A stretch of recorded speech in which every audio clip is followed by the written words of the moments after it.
All right, y'all. So today we're going to be talking about the B word that everyone seems to hate.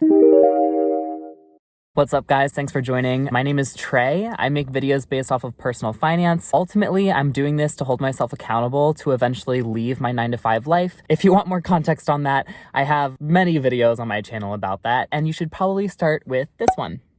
But you guys came for my budgeting video, so we're gonna get into that. To be frank, I'm not a budgeting expert. This is actually the first time that I'm making a budget since like the past 2-ish years. And that's because I've been focusing on getting rid of my debt. And the way that I have been thinking about a budget while getting rid of my debt has just been throw as much money at the debt as you can, and then you get to do whatever you want with the rest of it. While that method has been good for me so far in getting rid of my $43,000 in debt, I only have $10,000 left, by the way, it still has actually left some financial anxiety in my day-to-day life because I will go out and buy coffee, or I will go out and just get what I want at Target, and then I just feel like I'm wasting a lot of money, or at least that I don't really have control over my spending. So I went ahead and took the plunge and actually created a budget for February of 2021. While I was making my budget, I realized that I was essentially going through 7 steps. I'm gonna show you exactly what those 7 steps are so you can create your own budget for next month. Now, if this is your first time budgeting, the first step that you're going to need to do is write down your why. I know that sounds cliche, but saving is a long-term goal, which means you're going to need motivation to keep going. So you're definitely going to have to understand what your motivations are behind budgeting and actually write down those goals. For example, my goal is to get out of my debt as fast as I can and also start saving up for other expenses that I know are going to come throughout the year. The second thing you're going to want to do is deciding what tool you want to work with. For example, there are lots of applications out there like Mint and EveryDollar. There are also spreadsheets, which is ultimately the vehicle that I chose to make my budget. I'll tell you why in a second. And then there's also just pen and paper. You can print out sheets of paper that have, your budget goals, and then you actually write down the physical amounts and how much you actually pay each month in like little boxes. I'll tell you the question that you should consider for each of those methods. Now, the first option that you have is just using a physical vehicle, usually pen and paper. The advantages of this is that you get control over the look of your budget. Literally, some people like to create almost like scrapbooks with their budget or have budgeting journals. If you're like an artsy type, you can create a lot of cool different budgeting templates and even do like some collages to keep you motivated. I've seen a lot when it comes to budgets. There's another physical form of a budget that you can use, which is called the envelope method. If you haven't heard of that method, basically you decide how much money that you want to spend on a certain category, like entertainment, groceries, etc. And then you actually take out that money at the bank, you withdraw it, and keep the physical cash in an envelope, and then you can only spend what's in that envelope. So once you run out of cash, that's it. You can't spend any more in that category for the month. The pros of this method are that you get to express your creativity and you have a lot more control over the look of your budget, but the cons is that it's pretty time consuming to write down everything, and you're really limited to a physical space. The next option that you have is budgeting apps. There's actually a lot of different softwares out there like YNAB, Mint, and EveryDollar primarily that can help you track your spending and create a budget. The pros of this is that it's obviously going to be a lot easier to do than just on your own. However, to get the full functionality of some of these apps, you do actually have to pay a monthly fee. I think YNAB, aka You Need a Budget, is like $7 or $8 a month. Mint is actually free, but then EveryDollar I think is also like $10 a month to use its full functionality. I think to connect to your bank account. And you really need that. If you're going to be using software, the point is that it makes your budgeting and your life easier. So if you can't even connect your bank account, you're still gonna have to manually enter every single charge that you make, like to your card. So I'm not sure exactly how helpful that software would be in the long run. Also, I kind of have a problem with budgeting apps in general. If a lot of the work is done for you and you don't actually have to come back to see how much you've spent, let's say every week, it's gonna be hard for you to keep on track. If the point of an app is to make it easier and like less of a thought process for you, then in my opinion, you're more likely to just forget that your budget even exists. And I'm not sure how much it would stop me personally from just overspending anyway. Basically, if you're not keeping tabs on your spending and your budget, you're probably not going to succeed. You also have the option of using a spreadsheet as your vehicle for your budget. In my opinion, it's the best option. I think it's a medium level of control that you need to have. You need to actually input every single expense that you have, which will make you a lot better at seeing what you're doing that you don't want to be doing. If you're using a software and you never have to actually look at your spending, then I think that I'm going to be more likely to overspend. However, if I have to input every single transaction that I have and then the math is done for me, it's kind of the best of both worlds. I don't actually have to calculate anything, but I still have to kind of go through the pain of being like, yes, I spent this, and physically typing it in helps with that pain. Even though it's not pleasant, I think it's necessary. Another thing to note is that you don't have to stick to just one platform or one method. A combination of these methods may actually be best. Maybe you use an application like Mint that is free, that does track all of your expenses, but then you use a physical form like keeping your sinking funds in cash in an envelope to control that part of your budget. You've probably been drawn to one of these methods just by hearing all your options, but just in case you're still on the fence for a few, here's some questions that you can ask yourself to help narrow down the choice. How much control do you want over the look of your budget? Do you want to put designs on your budget to keep you engaged? Do you want to make it more creative? Or do you want it to be orderly and kept in very strict rows and columns? What type of interaction is going to keep you engaged? Do you want notifications sent to your phone so that you can keep reminding yourself to go look at your budget? Or do you want to physically hold your budget in your hands, seeing how much cash that you have left for the month? The last question to ask yourself is, how often do you want to keep coming back to your budget every month? Do you want it to be every week? Do you want it to be daily? Do you just want it to be at the beginning of the month, in the middle of the month, and at the end of the month? You can control these preferences through a software. However, if you're doing a physical budget, especially writing down every single line item, you might actually have to be doing this daily. And if you don't want to be doing it daily, then maybe a software option or a spreadsheet is going to be a better option for you. Once you've decided what your budgeting vehicle is going to be, go ahead and go get the supplies that you need for that, whether that is an account on Mint, access to a software, just going to get envelopes. All right, step 3 is going to be to research your expenses. Now, this is where it's going to start to hurt, because you're going to have to go see line item for line item what you have spent in the past month. And usually if you're looking up a video on how to budget, and especially setting up your first budget, there's probably going to be some expenses that you aren't going to be fond of seeing again. That being said, it won't hurt for long, especially once you're done with this process. So go ahead and pull it up. I'm going to pull up my embarrassing bank statements as well and share with you guys. All right.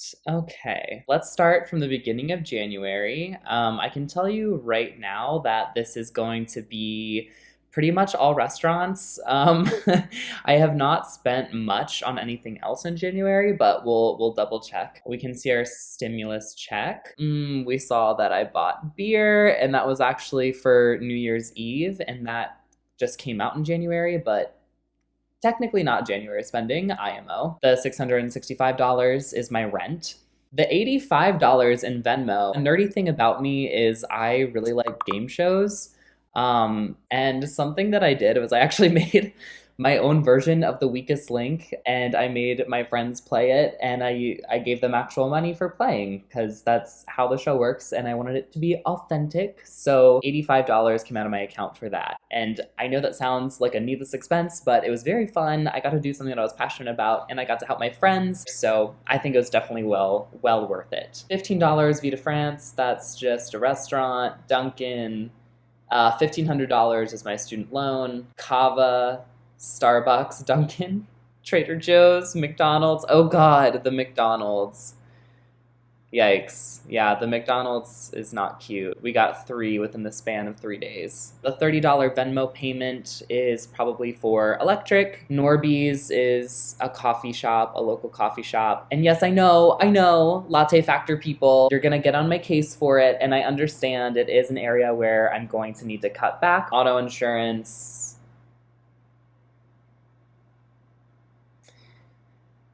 Okay, so this Seasons 52 is another restaurant. I started dating again recently, so I actually went to a restaurant, Asian Cafe. Oh, Etsy. That Etsy purchase is actually Budget Girl's template for my budget. So you're actually going to see that in action very soon. And then the other things are just groceries. That $1,500 is again towards my student loan. I did double this month because I had the capacity to, and I figured why not? One expense that I wasn't planning for but had was this $135 charge. I had to renew my registration for my car, which I got like 2 years ago. As you can see, I actually haven't done much. It's literally all been food. Now that you have seen where you can cut back, now it's time to actually run the numbers and set the numbers for your budget. It's time for step 4, which is to record your obligatory spending. Okay, so the first thing that you're going to want to do is see how much that you make per month. Obviously, that is the amount that you have to work with for your budget, so do that first. You're going to go through your bank statements again and see exactly how much it costs for rent, utilities, all of the expenses that are almost fixed. You just want to list those expenses first since you don't really have to think about them. I make $3,778.14 per month, and that's allotted to me in 2 increments of $1,889.07, and that's just from my 9 to 5, so that's how I got those numbers. This budget template is made to where it's a zero sum. So what that means is you have to actually give every single dollar a job in here and assign it to one of these categories, which I like because, as I was saying before, I didn't feel as in control when I just had leftover money sitting in my checking account. So it's nice that this is a zero-sum budget template, which forces me to actually see what I'm doing with my money. I know that my rent costs $666. My car insurance is around, it fluctuates between like 70 to 80 bucks a month, so I just put in 78. Phone bill is always $30 a month because I still pay my parents for my phone, which, like, bless them. Gas for my car, filling up twice is gonna be anywhere between $40 to $50. So I'm over budgeting at $50. My electrical and utilities are around $70. Sometimes they're a bit less. Honestly, they're usually a bit less, but again, want to over budget. Electrical is usually between like 20 and 40. My groceries, I allot myself $240. On average, each trip is going to be anywhere between 50 to 60 bucks. 60 times 4 weeks is $240. My internet is always $25, and my subscriptions, the only subscription that I have is Spotify. And lastly, I put in my debt, my student loan of $1,500, which is what I plan to pay. Now it's time for step 5, and this is where you're going to allot your personal spending allowances, restaurant, clothing, that type of thing. Let's like zero them out first. Let's do that so we can see. So just with these expenses, these total to $2,669. So I still have over $1,000 that I could be spending per month. I'm allowing myself $150 this month for my personal spending. That includes some restaurants. The way I break down my category is if I'm going out on a date and it's to a restaurant, I actually classify that more as personal spending because the reason that I went to the restaurant wasn't for the restaurant. It was actually more for my date and getting to know someone, and that just happened to be the function that we chose. To me, the point is different, so I allot that under personal. For restaurants other than that, I'm going to put that at $100, and that's going to include any fast food, coffee, and actual going out to restaurants. Realistically, again, looking at my spending from my PNC account, what I can really do here, what I can cut back on is the coffee, which I can easily do. I do have a coffee maker at home, so I can just buy that from the grocery store and pay $5 to $10 for coffee for the month. Clothing, honestly, I like never buy clothing. I get a bunch of free stuff from my company, and yes, it's all like merch and it's kind of gross to wear in public, that much company merch, especially when you're trying to get out of the 9 to 5 life. But right now I'm not really going anywhere, so all the comfy free stuff that I'm getting, I am sporting it. There's not really, I spend much on. Occasionally I'll get like a book, and occasionally I'll get like a video game, but for me that's going to be included in my personal spending as well.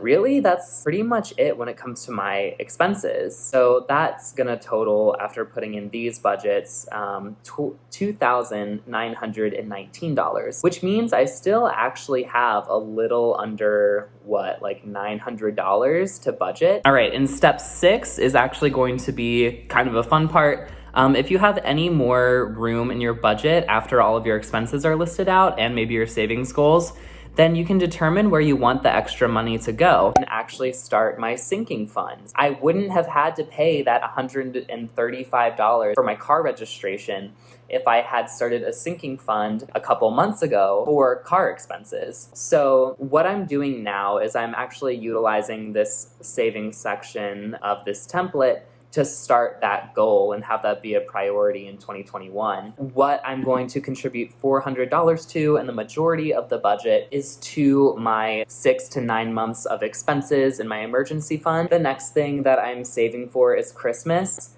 You know, it comes up every single year. Last year, I was bitter at myself for not giving myself the financial space to be able to do it without feeling like I'm hurting. Looking at this budget, it was a lie. I didn't even have to feel bad about it. So I'm actually so happy that I've started this budget, because I realized that the money that I spent on Christmas last year actually didn't make that much of a dent in my finances.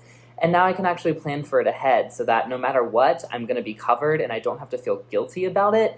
And just also realized that I had a lot more room to be spending on Christmas than I thought in the first place. So that's one example right now of how this budget has made me feel good in like the immediate short term. The next thing I'm gonna start saving for is my car. I'm gonna have to renew tags at some point. I'm gonna have to at least get 2 oil changes this year. Each are around $50 to $60. So I figure if I budget $50 per month for my car, and I do that for 6 months, then I'll have $300 for all of those potential road bumps. Also, I forgot to mention that for Christmas, I'm going to try and save $500.